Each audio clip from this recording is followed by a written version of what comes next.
To guard your good deeds from nafs and shaitan, seek refuge in Allah and follow the Quran. To guard your good deeds from nafs and shaitan, seek refuge in Allah and follow the Quran. Refuge in Allah and follow the Quran.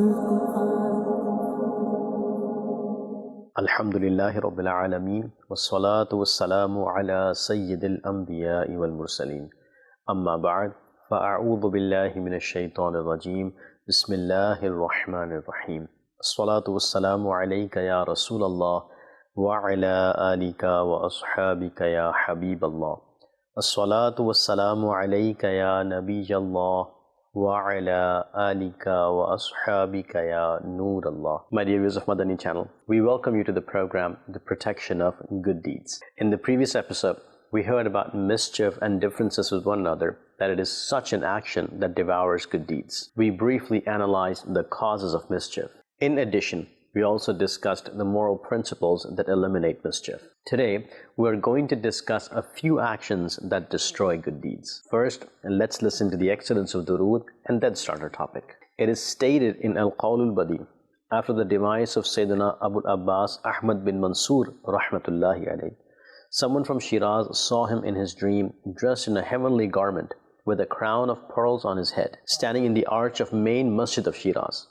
The dreaming person asked, "Ma fa'alallahu bika?" meaning, how did Allah Almighty treat you?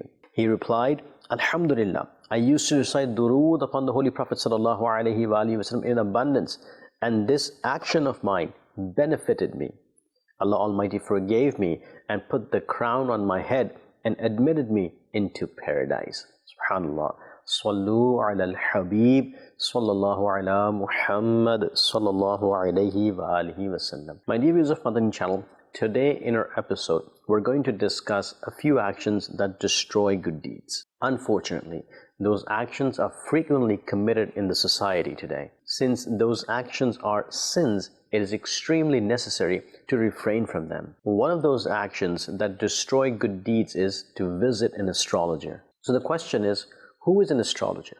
An astrologer is the person who casts horoscopes and makes guesses, and through these guesses, he informs people about past incidents and predicts the future. Astrologers make guesses and give false news about the unseen. Asking an astrologer about the news of the unseen is a major sin. The final prophet of Allah, Rasulullah sallallahu alaihi wasallam, has cautioned the person who visits an astrologer. The Holy Prophet sallallahu alaihi wasallam said, "The one who visits an astrologer and asks him about something, his prayers of 40 nights will not be accepted." Mufti Ahmad Yar Khan Naimi rahmatullahi alayhi writes under this hadith, "For the person who considers an astrologer truthful and went to ask him about the news of the unseen, there is the punishment which is mentioned here. But if someone considers an astrologer a liar and to disclose his lies, he goes to him and asks him about something so that he can reveal his false news to others,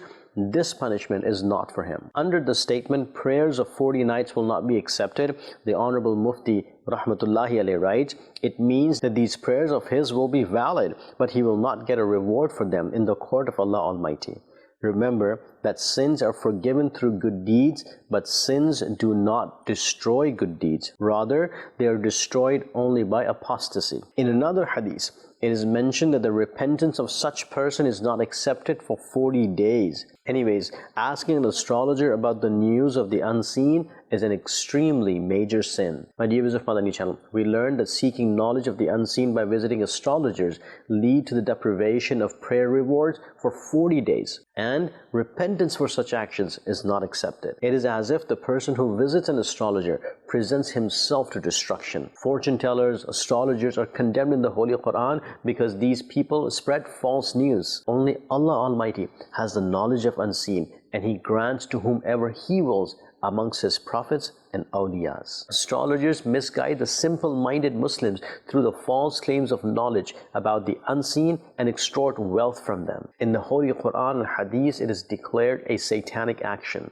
Hence it is stated in the Holy Quran, Ya ayyuhalladhina amanu innamal khamru wal maisiru wal ansabu wal azlamu rijsum min amali shaytani fajtanibuhu la'allakum tuflihun. Translation from Kanzul Irfan. O you who believe, indeed, alcohol and gambling and idols and the casting of arrows to determine fate are impure, satanic deeds. So, refrain from them that you may attain success. In this verse, 4 things are declared impure, evil, and satanic deeds, and the order of refraining them is given. These 4 things are: number 1, alcohol; number 2, gambling; number 3, idols; and number 4, casting arrows to determine fate. In the age of ignorance, the non-Muslim had made 3 arrows. On one of them, the word yes was written, the second one bore no, and the third one was blank. Those people used to respect those arrows. Those arrows were with the astrologers and the non-Muslim of Quraysh in the Holy Kaaba. When they wanted to set out for a journey or carry out an important task, they would cast arrows and act according to what was written on them. Taking an ill omen from birds and wild beasts and determining fate from books are also listed under this casting arrows to determine fate. In ahadith, visiting astrologers is extremely condemned. Sayyidina Qubaysa radiyallahu anhu narrates that the Holy Prophet sallallahu alaihi wasallam said, drawing a line, determining fate, and taking an omen by releasing birds are from jibt, meaning satanic deeds. It is stated in another hadith that the Holy Prophet ﷺ said, the person who went to an astrologer and approved his words, it is as if he denied what was sent down upon Sayyidina Muhammad sallallahu alayhi wa alihi wasallam. We find the explanation of this hadith in these words of Imam Ahl Sunnah, Maulana Ahmad Raza Khan rahmatullahi alayh, that if asking about good or bad fate by showing hands to astrologer is with the belief that what they say is the truth, it is pure disbelief. About this, it is stated in a hadith, فَقَدْ كَفَرَ بِمَا نُزِّلَ عَلَى مُحَمَّدٍ, meaning he denied what was sent down upon Sayyidina Muhammad sallallahu alayhi wa sallam. If it is not with belief but with inclination and interest, it is a major sin. About this, it is stated in a hadith, Allah Almighty will not accept his salah for 40 days. If it is for joke or fun, it is useless, makruh, and foolishness. However, if it is to subdue the astrologer, there is no harm in it. My dear viewers of Madani Channel, we've heard about what a destructive action it is to visit the astrologers. In some cases, it is disbelief, and in some cases, it destroys good deeds. People who tell false news are making guesses through movements of stars and extort wealth. Just think about it, my dear viewers of Madani Channel. Why don't such people guess their own circumstances and develop themselves for the future? Indeed, this is a deceit, and people who have Islamic knowledge are not trapped in this deceit. An incident occurred to Ala Hazrat Imam Ahmad Raza Khan rahmatullahi alayh in this regard. Let's listen to that incident. Once, an astrologer was present with Ala Hazrat rahmatullahi ta'ala alayh. Sayyidi Ala Hazrat rahmatullahi alayh asked him, when should it rain according to you? The astrologer started his calculation. He drew lines, made a horoscope, and looking at the movement of stars, he said, there is no water in this month. It will rain next month. My dear viewers of Madani Channel, just look how perfect is the belief of Sayyidi Ala Hazrat rahmatullahi ta'ala alayh. He said, Allah Almighty can do everything. If He wills, He can send rain right today. Ala Hazrat rahmatullahi alayh practically explained this point to the astrologer. There was a clock on the wall. Ala Hazrat rahmatullahi ta'ala alayh asked, what time is it? The astrologer looked at the clock and said, it's 11:15. Ala Hazrat rahmatullahi alayh asked, how long is it to strike 12? The astrologer replied, 45 minutes. Ala Hazrat rahmatullahi alayh asked, can it strike 12 before 45 minutes? The astrologer replied, no, it will strike 12 only after 45 minutes. Hearing this, Ala Hazrat rahmatullahi alayh stood up and moved the hand of the clock, and the clock immediately began to strike 12. Ala Hazrat said to the astrologer, you said it could not strike 12 before 45 minutes. Then how did this happen? The astrologer said, you moved its hands. Otherwise, according to its normal movement, it would have struck 12 only after 45 minutes. Ala Hazrat Rahmatullahi alayhi said, "This is what I want to explain to you. Allah Almighty can do everything. He can take any star to any position at any time He wills. You say that it will rain the next month, but I say that if my Lord wills, it will begin to rain today, right now." And as soon as Allah Hazrat Rahmatullahi alayhi said these words, black clouds appeared from all sides and it began to rain heavily. My dear viewers of Madani Channel, we've heard how firm the belief of Allah Hazrat Rahmatullahi alayhi was in Allah subhanahu wa ta'ala. The astrologer is casting horoscope and showing him, but he says, "If my Lord wills, it will begin to rain right now." Then just look at the endorsement from the unseen. As soon as he said this, it started to rain. It is noteworthy to consider that Ala Hazrat Rahmatullahi alayhi's inquiry to the astrologer regarding the rain aimed to diminish his influence and enlighten people that forecasting the future isn't within the realm of astrologers. They cannot provide definitive information, thereby safeguarding individuals from the deception of astrologers and preserving their spiritual welfare by abstaining from visiting them. People who are away from Islamic knowledge do not need to visit astrologers at all. My dear viewers of Madani Channel, instead of trusting the false news of astrologers and fortune tellers, we should believe in Allah Almighty, who is the creator of the entire universe, the sustainer of all living beings, and aware of everything. Not even a single grain in the world can move without His will, and He does what He wills. Hence, the center of all our hopes is Allah alone. Afflictions can be averted and problems can be solved only by supplicating in His court. May Allah Almighty make us a sincere and obedient bondsman.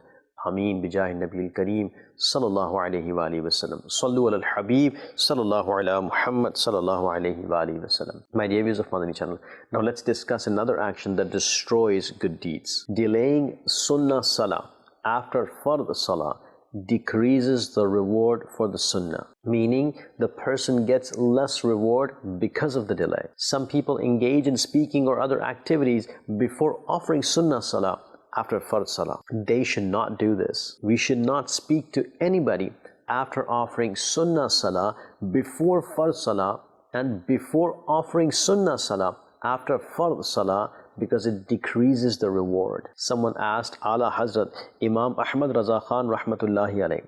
An Imam offered 4 rakat Sunnah at Zuhr time and had worldly discussions. After that, he led Fard Salah.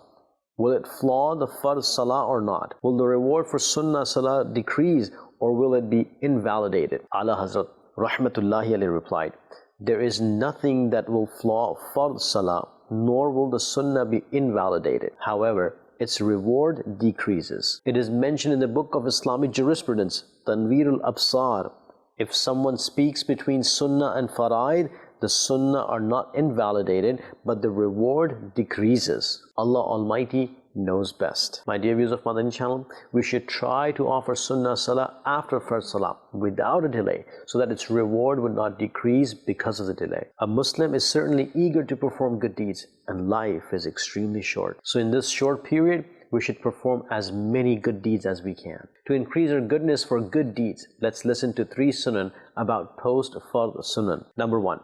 We should not have a conversation after Fard Salah that has Sunan after it. Though Sunnah Salah will be valid, the reward will decrease, and a delay in Sunnah Salah is also makruh.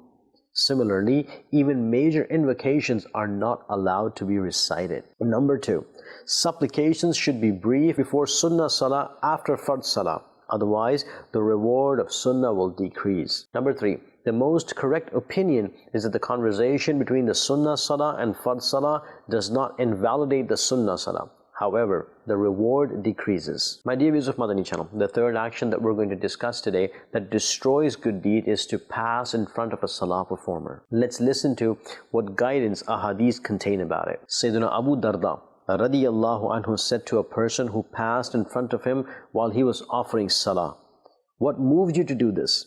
He asked, "What did I do?" Sayyidina Abu Darda radiyallahu anhu replied, "You passed in front of your brother when he was in Salah and demolished the building of your good deeds of 1 year or 2. My dear viewers of Madani Channel, this caution is in the case when the person intentionally passing in front of a Salah performer is a major sin. Sayyidina Kabul Ahbar radiyallahu anhu states, had the person who passes in front of a salah performer know how sinful it is, he would have considered sinking into the earth better than passing in front of the salah performer. Mufti Amjad Ali Azami rahmatullahi alayhi states, passing in front of a salah performer is an extremely major sin.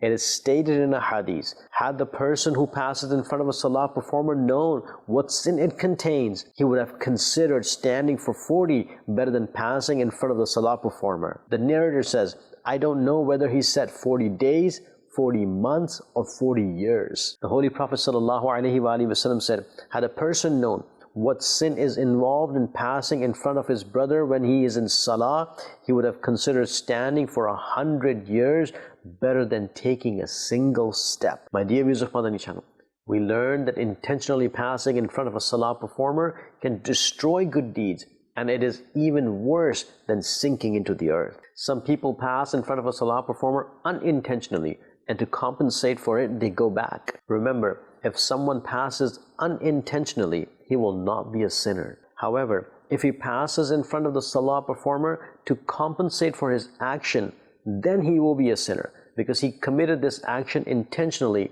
though whatever his intention was. One way of passing in front of a salah performer is through sutra. If there is a sutra in front of a salah performer, it is allowed for a person to pass in front of him. But the condition for sutra is that it should be 1 hand high, 1 finger thick, and 3 hands high at the most. If these conditions are complete in sutra, then it is a valid sutra. Otherwise, it will not be considered a sutra, and the person who passes in front of it will be a sinner. To get more information about passing in front of a salah performer and sutra, read the book of Amir Ahl Sunnah Maulana Ilyas Qadri Damat Barakatul Aliyah, Laws of Salah. And Islamic sisters should read Salah for Islamic Sisters. May Allah Almighty grant us beneficial knowledge, enable us to act upon it, and grant blessings in that knowledge and action.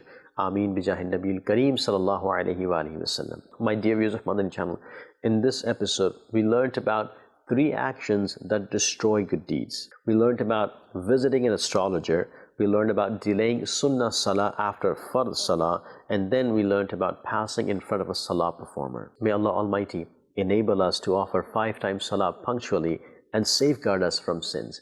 Ameen. Bijahin Nabil Kareem sallallahu alayhi wa alihi wasallam.